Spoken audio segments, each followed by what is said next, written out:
Hello everyone, good morning. চলো এবারের সিজনের প্রথম ব্রাইডের সাথে তোমাদেরকে পরিচয় করে দিই। চলো তাহলে যাওয়া যাক। দাঁড়াও দাঁড়াও, কোথায় যাচ্ছ? শুনে যাও আমার মায়াপুরী ব্রাইডের বিয়ের গল্প। তো ডেটটা ছিল 24শে নভেম্বর।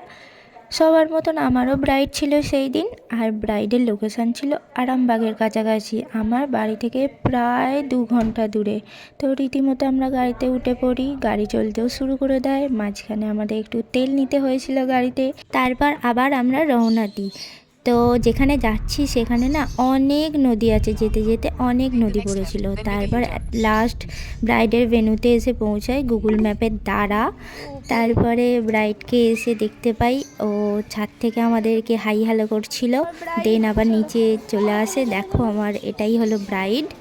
তারপর ওর সাথে আমরা ওপরে উঠে যাই। এখানে একটা কথা বলে রাখি, আমার ব্রাইড হলো মায়াপুরের দীক্ষা নেওয়া, মানে ওদের পরিবারের সবাই আর কি। তো ওদের ধর্মেই বিয়ে হবে, আর ঘরে একটা বড় আয়না থাকলে যা হয় আর কি। তারপরে এই দেখো আমার ব্রাইডের তখনও হলদি রিচুয়াল শেষ হয়নি, কারণ ওদের অনেক নিয়ম আছে, সেই জন্য তখনও শেষ হয়নি। তাই আমি কি করব, আমি সেই জন্য নিজের একটা ক্লিপ নিচ্ছিলাম। আর দেখো গ্রামের পরিবেশ কতটা সুন্দর হয়, চারিদিক সবুজ গাছগাছালি দিয়ে ঘেরা। তো লোকেশানটা তো আমার খুবই ভালো লেগেছিলো। তারপরে অ্যাট লাস্ট আমার ব্রাইড এসে পৌঁছায়, আর ওর চুলটা ভিজেছিল বলে আমি শুকিয়ে দিচ্ছিলাম। তারপর ওর থেকে জেনে নিচ্ছিলাম যে ও কেমন কেমন মানে চাইছে আর কি, লুকটা কেমন চাইছে। তো ওর কথা মতোই আমি ওকে রেডি করতে আরম্ভ করে দিই। তো তোমরা তো দেখেছো এই লুকটা, অবশ্যই আমাকে জানিও যে আমার মায়াপুরী ব্রাইডের লুকটা তোমাদের কেমন লেগেছে।